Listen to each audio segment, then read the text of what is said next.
자, 이제 우리 다 함께 일어나셔서 우리 하나님 말씀 같이 공독합니다. 또 이르시되 그러므로 전에 너희에게 말하기를 내 아버지께서 오게 하여 주지 아니하시면 누구든지 내게 올 수 없다 하였노라 하시니라. 그때부터 그의 제자 중에서 많은 사람이 떠나가고 다시 그와 함께 다니지 아니하더라. 예수께서 12 제자에게 이르시되 너희도 가려느냐? 시몬 베드로가 대답하되 주여 영생의 말씀이 주께 있사오니 우리가 누구에게로 가오리까? 우리는 우리가 주는 하나님의 거룩하신 자이심을 믿고 알았사옵나이다. 예수께서 대답하시되 내가 너희 12를 택하지 아니하였느냐? 그러나 너희 중에 한 사람은 마귀니라 하시니 이 말씀은 가롯 시몬의 아들 유다를 가리키심이라. 그는 12 중에 하나로 예수를 팔 자라라. 아멘. 우리 오늘은 떠나는 자, 함께하는 자, 떠나는 자, 함께하는 자라는 제목을 가지고 우리 하나님 말씀 같이 묵상해보는 시간을 갖도록 하겠습니다. 코로나 팬데믹이 오기 전에 한국에서 21세기 교회사역연구소에서 크리스찬이라고 밝힌 500명의 사람을 대상으로 설문조사를 했습니다. 현재 자기가 다니는 교회를 떠날 생각이 있는지를 물었는데 그 중에 55%는 계속 자기가 나가는 교회를 나가겠다 이렇게 얘기했고 그 중에 28%가 교회를 떠나고 싶다 이런 의사를 밝혔습니다. 그리고 4.8%에 해당하는 사람들이 정말 떠나고 싶다 이렇게 표현을 했습니다.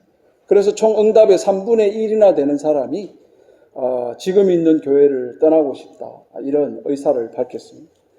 교회를 떠날 생각이 있다고 답한 사람들 가운데 교회를 떠나고 나서 그럼 어떻게 할 거냐 했더니 한 61.3%가 다른 교회를 찾겠다 했고요. 또 한 22%가 자기가 종교는 바꾸지는 않겠지만 교회는 안 나가겠다 이렇게 답했습니다. 그 다음에 5.3% 정도 되는 사람은 종교를 바꾸겠다. 이번 기회에 종교를 바꾸겠다. 그렇게까지 대답했습니다. 제가 아까 누구라고 그랬죠? 500명의 자기가 그리스도인이라고 말하는 사람 중에 이런 설문조사에 응답을 했다는 겁니다. 그리고 오늘 우리가 읽은 이 말씀 가운데도 보면요. 예수님을 떠나는 사람이 있습니다. 우리 61절에 보시면 예수께서 이르시되 이 말이 너희에게 걸림돌이 되느냐. 예수님이 말씀을 하셨는데 이게 사람들에게 걸림돌이 된 거예요. 시험에 들었다는 거죠. 그래가지고 66절에 그때부터 제자 중에 많은 사람이 떠나가고 그와 함께 다니지 아니했다 이럽니다. 참 놀랍죠. 예수님의 가르침을 듣고 그 가르침이 걸림돌이 돼가지고 시험이 돼서 예수님을 떠나는 이런 사람이 있었다고 합니다. 그러니까 교회를 떠나려고 하는 이런 일들은요, 예수님을 떠나려고 하는 이런 일들은 2000년 전이나 오늘이나 이런 문제들이 늘 생기고 있습니다. 이걸 보면 시험이 없는 신앙생활, 걸림돌이 없는 신앙생활 이런 건 없습니다. 심지어 예수님이 가르치시는데도 그게 걸림돌이 돼가지고 시험에 빠지는 사람이 있다는 거죠. 오늘날 왜 교회를 떠나려고 할까요? 그 이유는 교회 안에 일어나는 여러 가지 일들이 걸림돌이 돼가지고 교회를 떠날 생각을 하는 사람들이 있습니다. 예를 들어서 어떤 분은 우리 성도들끼리 말을 참 조심스럽게 해야 되는데 그 말 때문에 시험이 되는 거죠. 또 어떤 분은 이 교회가 처리하는 일이 공정하지 않고 상식적이지 못하다. 어떤 분은 예배 스타일이 나랑 안 맞다. 또 어떤 분은 거리가 너무 멀고 또 어떤 분은 목사가 마음에 안 들어서 떠난다. 이런 분도 있습니다. 그래서 이제 최근에 한 3, 4년 동안 저희 교회를 회원이 되겠다고 등록을 하고 등록 카드를 내신 분들 가운데 교회를 떠나신 분들이 있습니다. 그래서 제가 그분께 전화를 하면서 왜 떠나시려고 하느냐 물었더니 이 교회는 자기가 끼어들 자리가 없대요. 이게 무슨 얘기일까요? 성도들이 웰컴을 안 해준다는 거죠. 내가 이 교회에 끼어들 자리가 없다는 거죠. 혹은 어떤 분은 우리 교회 예배 스타일이 마음에 들지 않는다. 예배가 너무 어수선하고 소란스럽다는 거죠. 또 예배 중에 또 제가 이제 설교 마치고 우리 결단 기도하잖아요. 그래서 소리 내서 기도하는 그게 마음에 안 든다. 이런 얘기를 한 분도 있습니다. 목사 입장에서는 우리 성도들이 교회 안에서 시험이 들어가지고 힘들어하는 이런 모습을 보면 참 마음이 안타깝고 힘듭니다. 목사의 마음은 교인들이 교회 안에서 이런 시험 들은 일을 만난다고 하더라도 눈 하나 깜짝하지 않고 좀 견디어내고 좀 그게 성장의 기회로 삼았으면 좋겠다 싶고 그렇게 되기를 위해서 기도하는데, 그런데 끝내 넘어져 일어나지 못하는 분들이 있고요. 심한 경우에는 엎어진 김에 쉬어간다고 신앙생활을 포기하는 분들도 있습니다. 오늘 본문에는 예수님 때문에, 특히 예수님의 가르침 때문에 시험이 들어가지고 예수님을 떠난 사람들이 나옵니다. 여러분, 이런 걸 보면 시험이 없는 신앙생활은 없습니다. 걸림돌이 없는 신앙생활은 없습니다. 여러분, 우리가 이 땅에 살고 있는 한 슬프고 마음 아프고 힘든 일이 계속 지속될 겁니다. 다시는 눈물이 없고 곡하는 것이나 슬픈 것이 없는 것은 어디 가야 된다고요? 그죠? 하나님이 예비한 그 천국에 가야 없는 겁니다. 이거는 계속 반복되어질 겁니다. 그러니까 교회 안에서 이런 것들이 없기를 기대하지 마십시오. 심지어 예수님이 가르치시는데도 그게 걸림이 돼가지고 예수님을 떠나는 일이 있지 않습니까? 그런데요, 그런 일들 중에도 이 베드로처럼 예수님이 누군 줄 알고 끝까지 남아있는 사람들도 있더라는 거죠. 68절 보세요. 시몬 베드로가 대답하되 주의 영생의 말씀이 주께 있는데 우리가 어디로 가겠냐고. 우리는 주님이 하나님의 거룩하신 줄을 믿고 알았다고 이렇게 고백을 하고 있습니다. 왜 어떤 이는 떠나가고 왜 어떤 이는 끝까지 예수님과 함께 합니까? 왜 이런 일이 생길까요?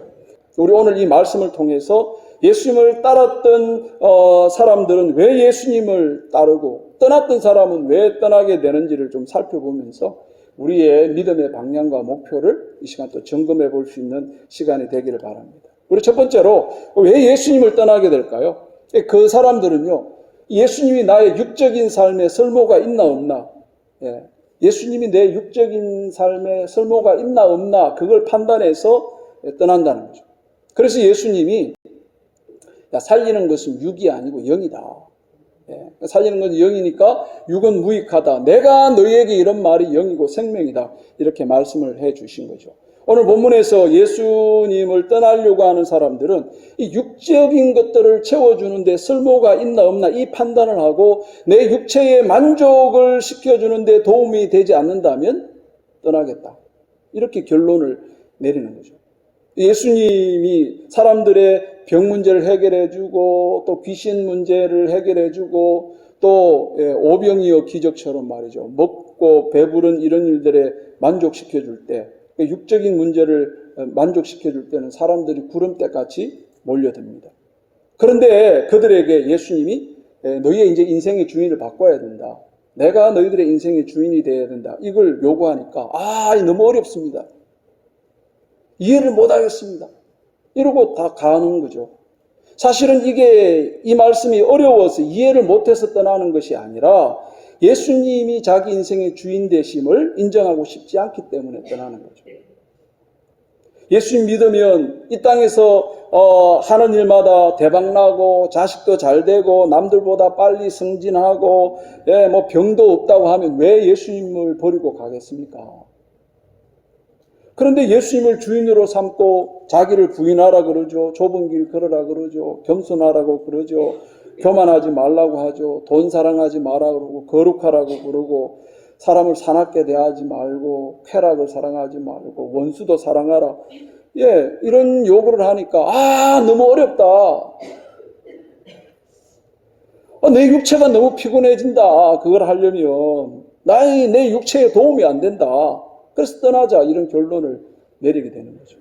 여러분, 교회 다니는 것이 내 마음 편하자고 다닌다고 생각을 하려고 하는데 그렇지 않습니다. 여러분, 교회 다니는 게 내 마음 편하자고 다니는 건데 내 마음이 이렇게 불편하고 힘든데 뭐 이렇게 저런 요구가 그렇게 많냐고 이러는데 그러면 이제 내가 교회를 계속 다녀야 되나? 아니면 이점에서 이제 떠나야 되나? 이런 고민을 하게 되는 거죠.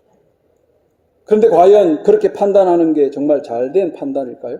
예수님이 내 인생에 있어서 설모 있나 없나로 판단하는 그 판단이 정말 잘하는 판단일까요? 그래서 예수님은 살리는 것은 영이니 육은 무익하다. 이 말씀을 하는 거죠. 여러분 이거는요. 영혼은 중요하고 육체는 중요하지 않다고 말씀하는 게 아니라 예수님의 관심은요. 우리의 생명에 대한 것입니다. 어떻게 하면 우리의 생명이 더 풍성하게 되어질까 예수님 여기에 관심이 있습니다. 예수님은 우리의 생명을 풍성하게 하는 법을 알고 계십니다. 우리가 활기차고 우리의 생명이 풍성해지려면 예수님의 생명이 우리 안에 들어오도록 허락하셔야 되거든요. 여러분 생명이 있는 것과 생명이 없는 것은요 하늘과 땅 차이입니다. 한번 생각해 보세요. 생명이 있는 나무는요 바람이 불면 그 바람 부는 것 때문에 성장합니다.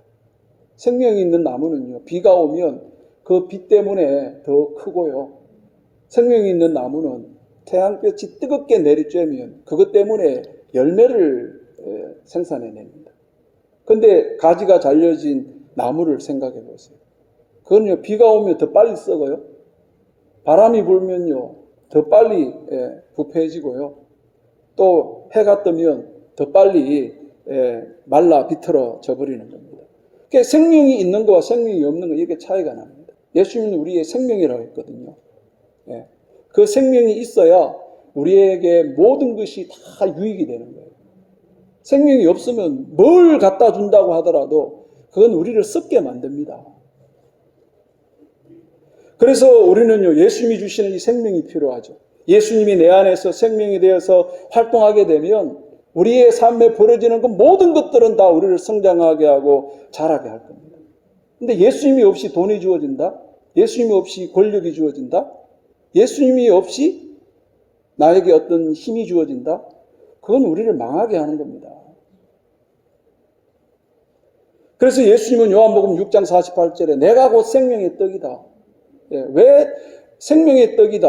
너희는 나를 먹어야 된다. 이렇게 표현했을까요? 이건 우리의 눈높이에 맞춰서 가르치기 위함입니다. 여러분 양식이 우리 몸에 들어와서 우리의 몸의 일부분이 되잖아요. 그 양식이 우리 몸이 되잖아요. 그래가지고 우리를 생각하게 하고 우리를 행동하게 하고 뭔가 만들어내잖아요. 그렇게 예수님이 이해시키는 겁니다. 너희는 나를 먹어야 된다. 내가 그래서 생명의 떡이다. 나를 먹어야 너희들이 그 안에서 영적 생명을 갖고 성장하고 자라게 된다. 이렇게 말씀을 하는 거죠. 너희들에게 정말 필요한 것은 육체를 배부르게 하는 그런 떡이 아니라 참된 양식이 내가 필요하다. 내가 생명의 떡이다. 이렇게 말씀을 하는 거죠. 그런데 유대인들은요. 이걸 받아들이고 싶은 생각이 없습니다.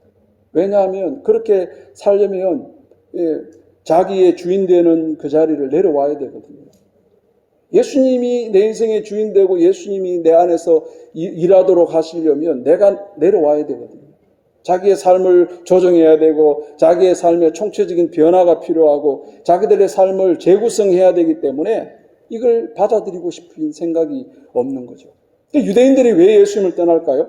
그것은 예수님이 자신들이 원하는 바를 해주지 않고 예수님을 따라 살라고 요구하기 때문에 떠나가는 것입니다. 여러분 이건 오늘날도 마찬가지죠. 예수님이 출세하는데 별 도움이 안 되면 먹고 사는데 별 도움이 안 되면 다 쓸데없이 보이는 거죠. 그래서 교회 나오는 것도 쓸데없는 짓 한다고 생각하는 거죠. 제가 군대에 있을 때요. 제 동기들한테 주일날 교회 가자 그러면 쓸데없이 그런데 왜 가냐고 이렇게 반응합니다. 그러니까 대부분의 사람들은 뭘 할 건가 말 것인가 이걸 판단하는 그 근거가 쓸데 있냐 없냐 이 질문을 하는 거거든요. 그러니까 우리 부모들이 자식들이 돈 안 되는 일을 하고 있을 때 뭐라고 얘기합니까? 쓸데없는 데 시간 낭비한다고. 그렇게 얘기하잖아요. 쓸데없는 데 하지 마라. 여러분 요즘은 뭐 게임이라든가 뭐 전자오락이나 컴퓨터 오락 이런 것들이 잘하면 돈도 벌잖아요. 근데 20년 전만 해도 애들이 그 컴퓨터 앞에서 그거 하고 있으면 뭐라고 했죠? 쓸데없는 짓 한다고. 그리고 욕 실컷 먹었잖아요. 그죠? 예. 제가 지난주에 짬짬이 읽었던 책 가운데 역사의 쓸모라는 책을 읽었는데요. 이 책에서 어떤 내용을 소개하느냐 하면 우리나라에서 가장 오래된 역사책을 소개를 했는데 우리나라에서 가장 오래된 역사책이 뭔지 아세요?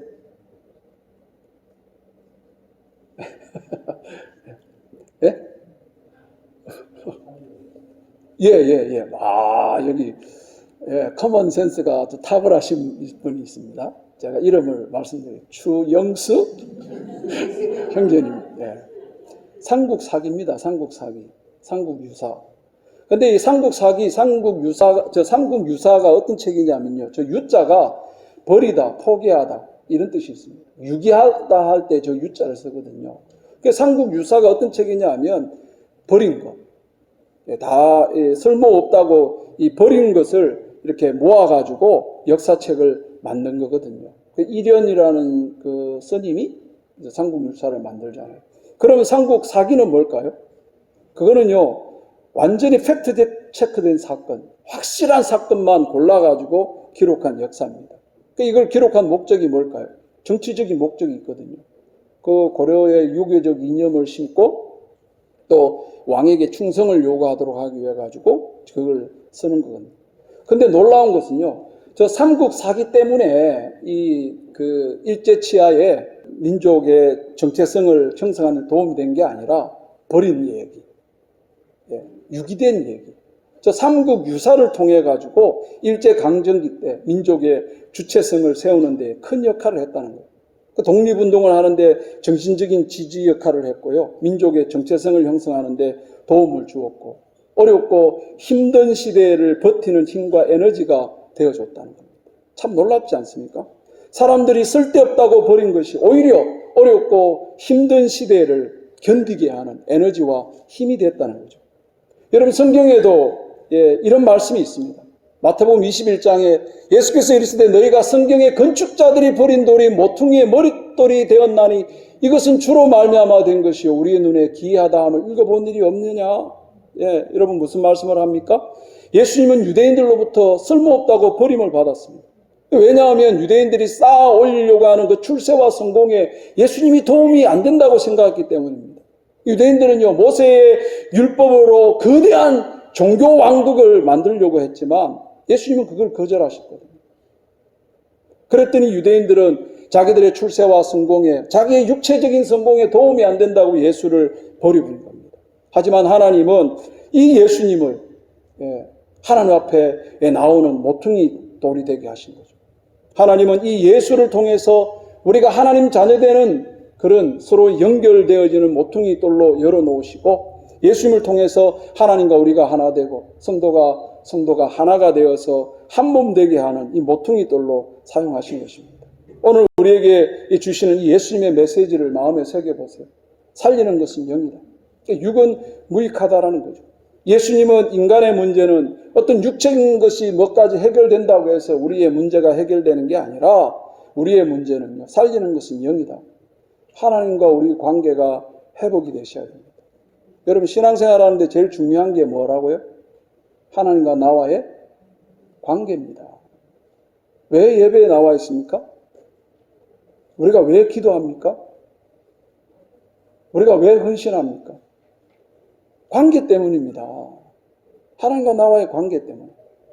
이 관계를 풀자고 예수님이 오신 겁니다. 영적인 문제를 해결하기 위해 이게 해결이 돼야 됩니다. 여러분, 우리 조금 배부르고 그거 그때뿐이잖아요. 우리 집 사가지고 몇십 년 만족하는 분이 어디 있습니까? 집 사놓고 몇 개월만 좋고 그 다음부터는 이놈의 애물단지 이러지 않나요? 사랑하는 성도 여러분, 우리에게는 예수님이 필요합니다. 이럴 때 아멘 좀 크게 좀 하십시다. 예수님이 내 안에서 주인 되어 사는 것이 여러분 우리의 생명을 풍성하게 하는 길을 믿습니다. 우리 두 번째로, 왜 사람들이 예수님을 떠나냐? 하나님이 불러주시지 않는 사람은 떠나더라. 하나님이 불러주시지 않는 사람은 떠나더라는 거죠. 64절 보세요. 그러나 너희 중에 믿지 않은 자들이 있다. 심지어 예수님을 파는 자들이 있대요. 65절에 예수님이 이렇게 말하죠. 내 아버지께서 오게 하여 주지 않으면 누구든지 내게로 올 수 없다. 이렇게 말씀을 합니다. 여러분, 이 말씀은요, 우리의 믿음이 어떻게 시작됐는지를 가르쳐 줍니다. 여러분, 이 말씀은 우리가 어떻게 해서 이 믿음의 자리, 이 예배의 자리까지 나올 수 있게 됐느냐를 말하고 있는 거죠. 오늘 우리가 이 자리에 있는 것은 우리가 뭐 도를 깨우치고 신비한 어떤 것을 알았기 때문에 이 자리에 있다기보다 아버지께서 오게 하여 주지 않으면, 예. 여러분, 대부분의 사람들이 교회를 찾는 동기가 다양하죠. 요한복음 6장에서 사람들이요, 보리떡 5개 물고기 2마리로 막 배불리 먹으니까 그것 때문에 예수님께 찾아오듯이 어떤 사람은 육체적인 필요가 있어가지고 예수님을 찾을 수 있습니다. 어떤 사람은 교회 나오는 게 한국 음식 먹자고 나오는 분도 있고요. 어떤 분은 친구가 필요해서 나오는 분도 있고, 어떤 분은 교회 가면 병 고칠 수 있다 하더라 해서 오는 분도 있습니다. 그렇게 교회의 발걸음을 옮겨서 신앙생활 하다가 또 교회 안에서 일어나는 막 여러 가지 일 때문에 시험이 들어가지고 걸림돌이 되죠. 그래서 떠나는 사람들도 생깁니다. 그래서 오늘 66절에 그때부터 제자 중에서 많은 사람이 떠나고 그와 다시는 함께 다니지 않더라, 이렇게 말씀을 하는 거죠. 여러분, 예수님을 따르던 제자들 중에서도 예수님의 가르침 때문에 시험이 들어가지고 떠나가고 다시는 그와 함께 다니지 않는 일이 생깁니다. 그러나 그런 많은 일들 중에서도 베드로처럼 예수님과 함께 걷는 사람이 있더라는 거죠. 67절에 예수님이 묻잖아요. 너희도 가려고 하냐? 너희도 그런 문제 때문에 갈 거냐? 너희도 육체가 채워지지 않는 것 때문에 너희도 떠날 거냐? 갈 거냐? 시몬 베드로가 주여, 영생의 말씀이 여기 있는데 내가 어디로 갑니까? 예?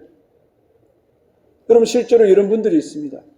교회 안에서 일어나는 일들이 다 내 마음에 들고 나랑 코드가 맞아서 머무는 게 아닙니다. 예수님의 말씀이 이해가 돼가지고 머무는 게 아니에요. 하지만 여러 가지 어렵고 힘든 일에도 그럼에도 끝까지 이 예수님과 함께하는 이 자리를 지키는 것은요, 이상하게 내 마음 한구석에 내가 참아야지, 기도하는 내가 참아야지, 저 인간의 행동이 도대체 이해가 안 되지만 내가 소화시켜야지, 내가 견뎌야지, 이런 마음이 생기더라는 거죠.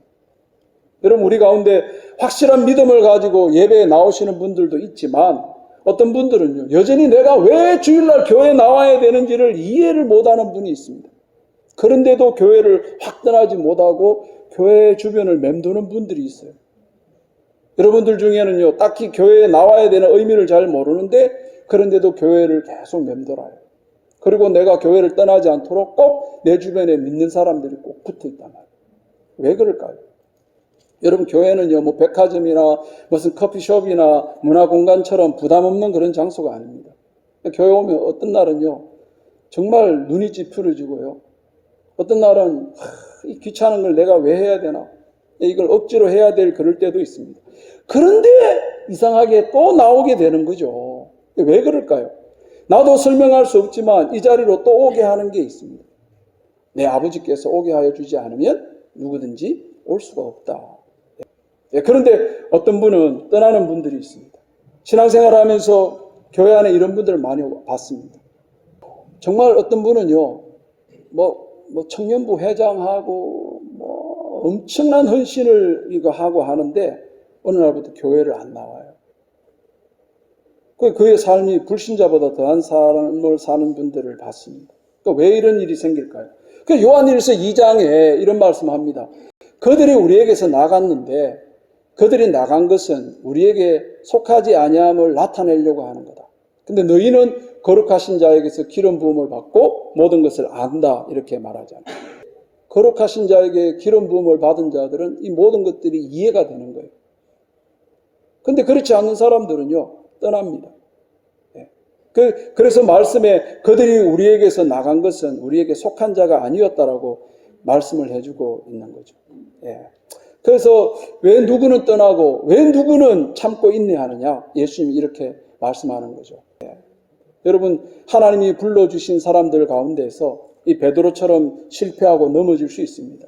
어떨 때는 주는 그리스도시요 살아계신 하나님의 아들이라고 막 고백을 하고 하는데, 어떤 때는 하나님 나라 일을 생각하지 않고 사람의 일을 생각함으로 넘어지는 이런 분들도 있습니다. 하지만 하나님께서 오게 하신 자, 하나님이 불러주신 사람은요, 회개하고 돌아오게 돼 있더라는 거죠. 요한복음 6장 39절에 내게 주신 자 중에 내가 하나도 잃어버리지 아니하고 또 40절 아들을 보고 믿는 자마다 영생을 얻는데 마지막 날에 내가 다시 살린다고.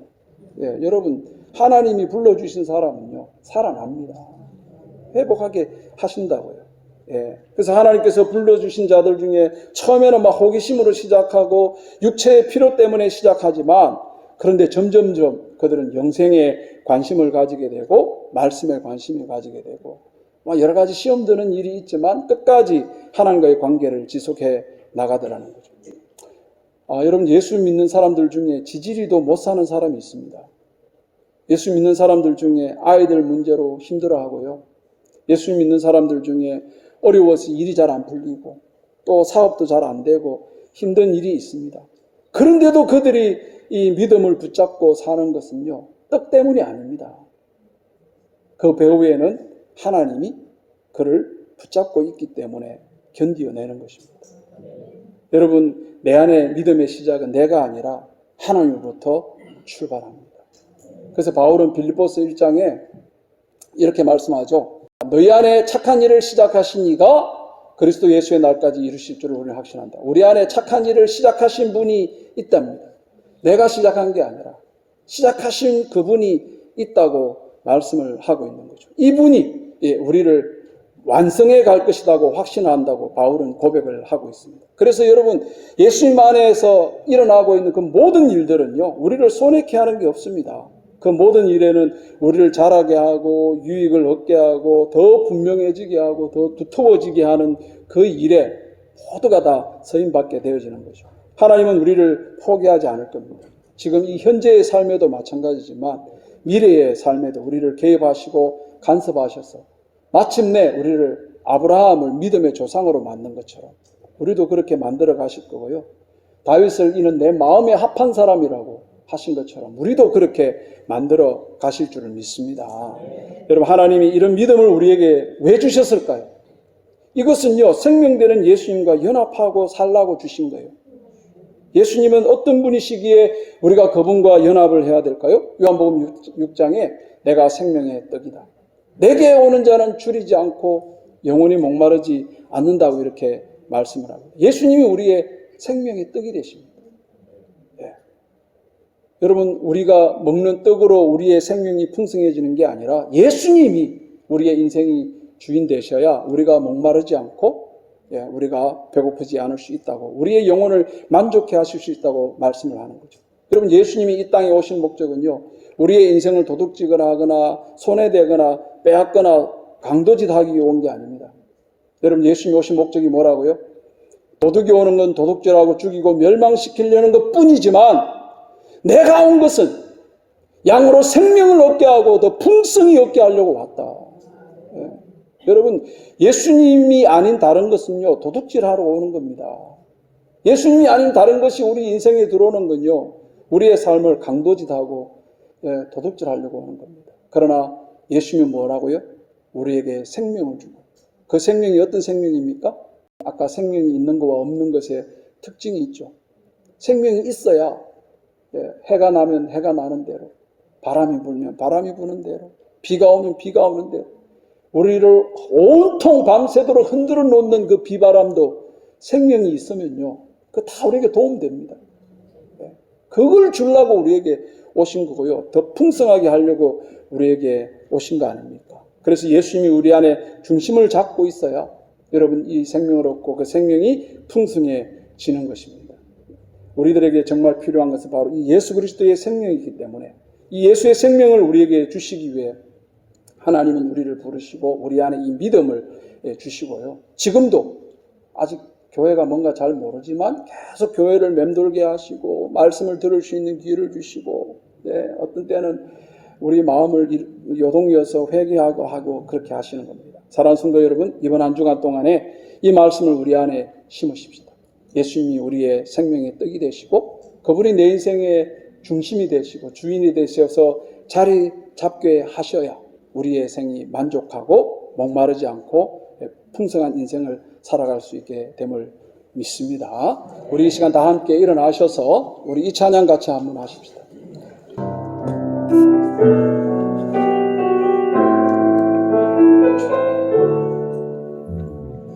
아버지 사랑 내가 노래해.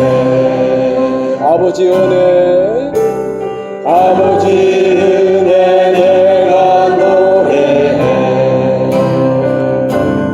그 사랑